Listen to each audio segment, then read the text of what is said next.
Thank you, everybody.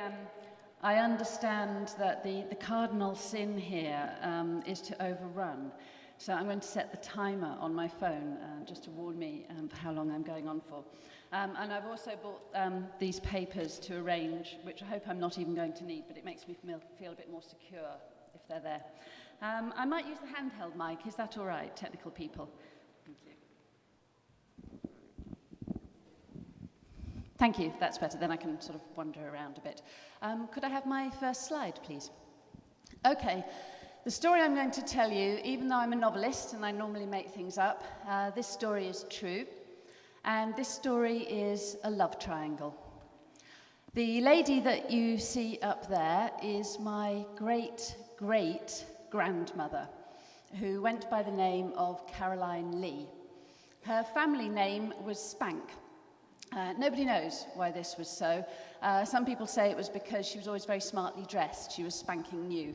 Other people say it was her habit of walloping her son when he got out of hand. But anyway, that's Spank. Her proper name was Caroline Lee. The family knew her as Spank.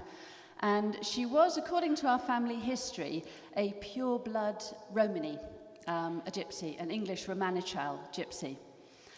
She was born in the 1850s, that much we know.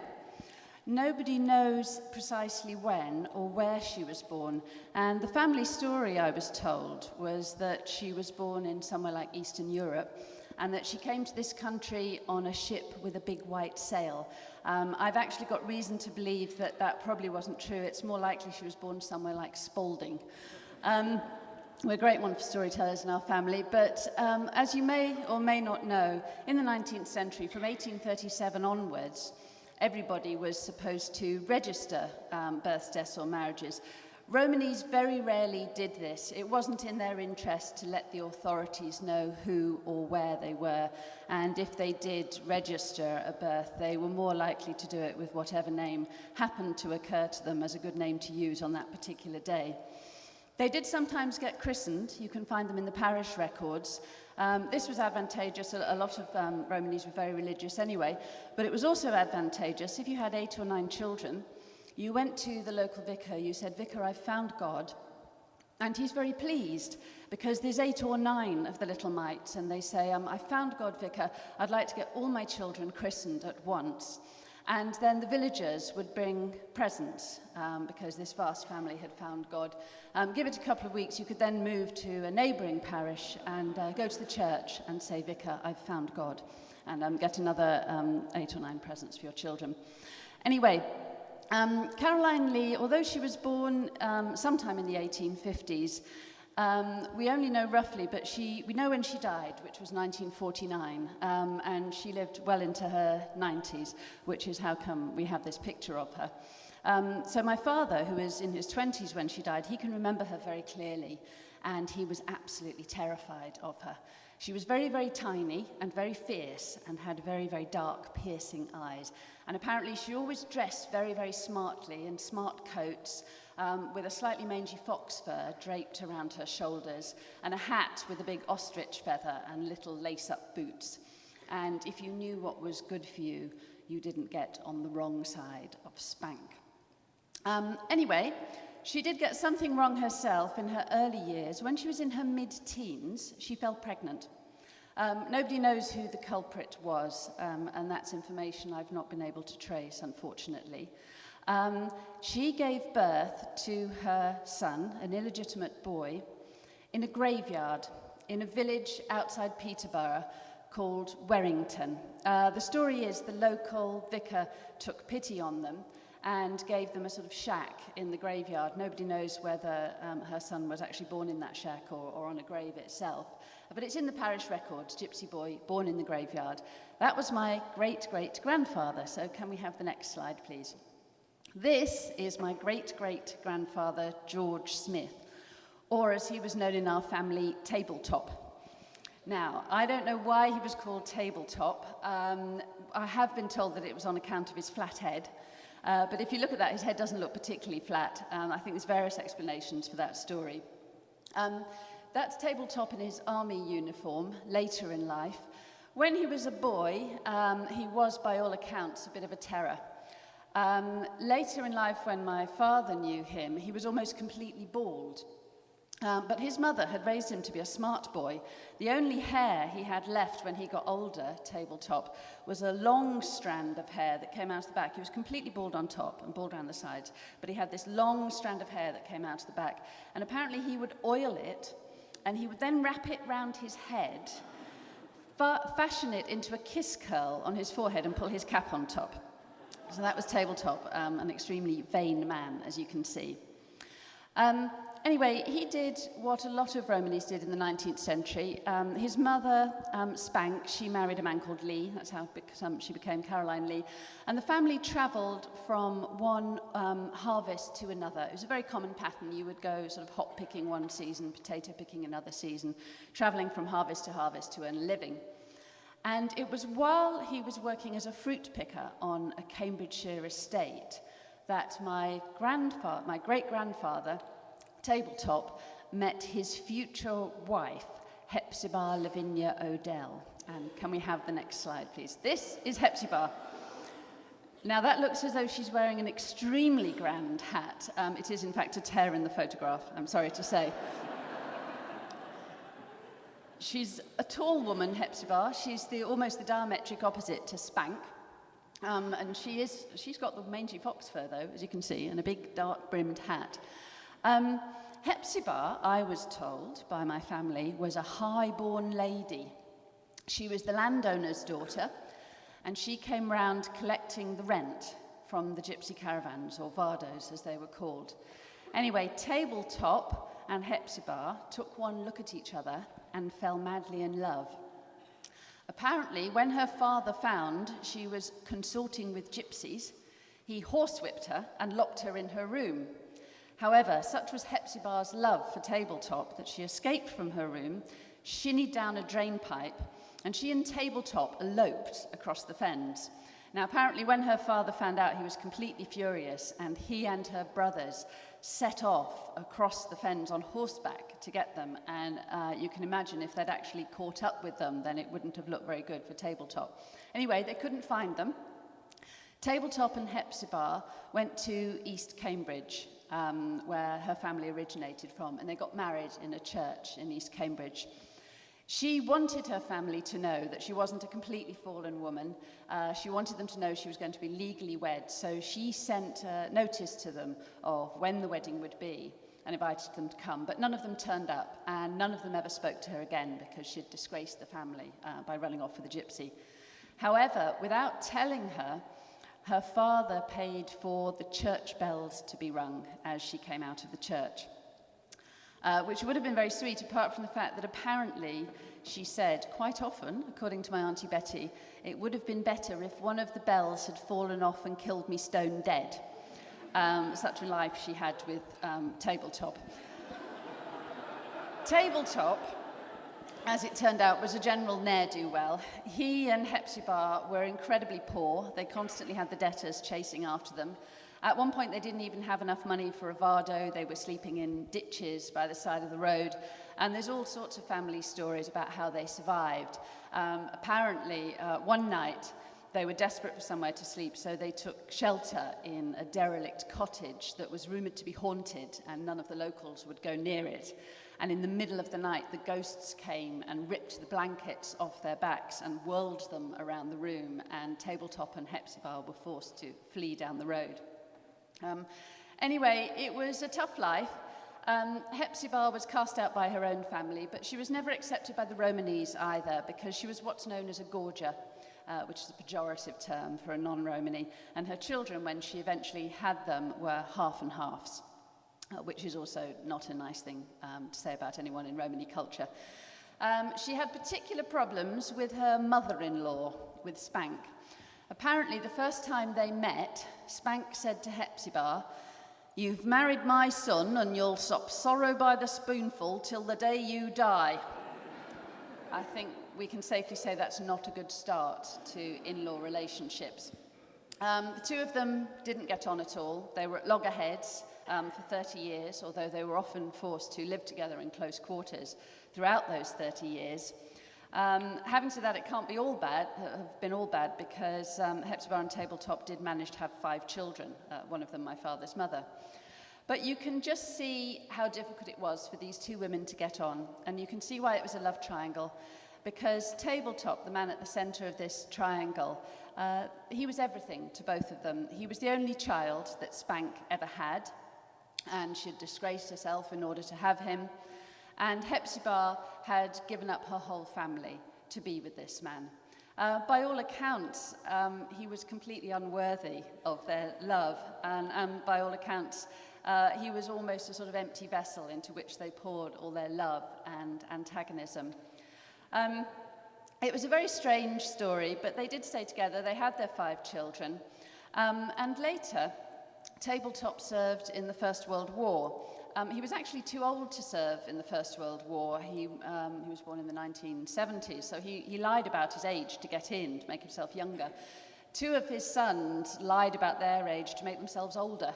So the 3 of them went off to the First World War together. The story is that my great-uncle Cornelius, one of Tabletop's sons, before he was sent out to the Western Front, he was on parade one day.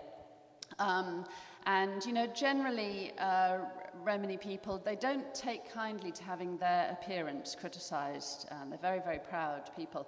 Apparently, the Prince of Wales was inspecting this parade, and as he came along the line of soldiers, he stopped, and he took his cane and tapped Great-Uncle Cornelius's brass button, one of the brass buttons on his uniform, which apparently had a smear of dirt on it. Anyway, Great-Uncle Cornelius responded in characteristic manner by punching him on the nose. After which he was beaten soundly and then sent straight out to the Western Front, where, according to my Auntie Betty, he had his private shot off. Anyway, he came back with severe shell shock, as well he would. So in many senses, he only came back partially from the war, but they did at least all come back alive, which was quite extraordinary. For a while after the First World War, Tabletop and Hepzibah tried to live together, but it never really worked out. And Tabletop went to live with his mother, with Spank, in a cottage just outside Ely, in a village called Sutton. My father can remember visiting them there. He was very proud, my father, because he was the only grandchild that Tabletop would give a penny to, because he was the first grandson, which gave him great status in Tabletop's eye.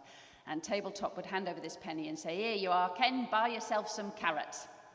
And the other thing that he used to do is he would take my dad out to the surrounding fields, and he would hunt through the birds' nests until they found an egg, usually a blackbird's egg. And then he would take my father back into the cottage, and he would find the smallest frying pan, and he would fry this tiny egg, and then he would cut a tiny piece of toast, and he would put the tiny egg on the tiny piece of toast and serve it to my father, who was very small at that time, as you can imagine. So anyway, that's what happened to them, and I think if we could maybe do the next slide very quickly. This is me researching my family history, tracking down all the birth, death, and marriage certificates, the ones that I could find. I found out that a lot of the families weren't quite true. Hepzibah wasn't a highborn lady at all, in fact. She was the illegitimate daughter of an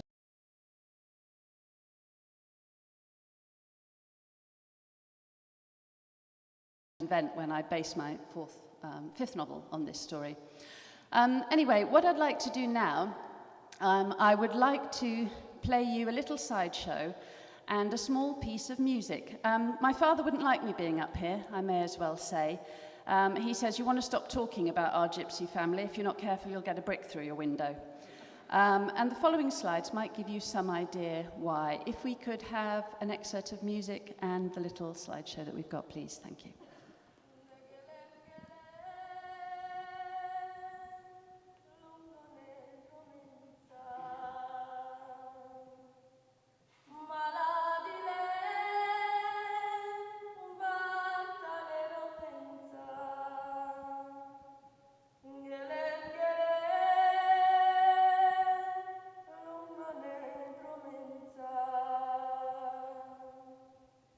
Maladile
During the Second World War, between 250,000 and 500,000 Romanis were murdered by the Nazis. Many Roma historians believe that figure is a massive underestimate, and they estimate it at near a million. Whatever the exact figures were, they were killed in roughly the same proportion as the Jewish populations in the occupied territories, around 85%. The song you heard there was Gelem Gelem, which is the Romani national anthem. And as some of you probably spotted, the last few slides that you saw there were not from the Second World War, they were from modern-day Europe. If we can just go back to the first coloured slide. These two bodies are on a beach in Italy a couple of years ago. They're two Romany girls who were selling trinkets on the beach, went into the water, playing around, got into difficulties, nobody helped them, and they drowned. When their bodies were pulled from the water, they were laid on the beach. As you can see, towels were put over them, and the holiday makers carried on picnicking and sunbathing nearby. And here are the next slide is of their coffins being taken away while people are sunbathing. The following slide is the girls with their family. They were 14 and 15 years old. The remaining few slides are very recent, and you can show them.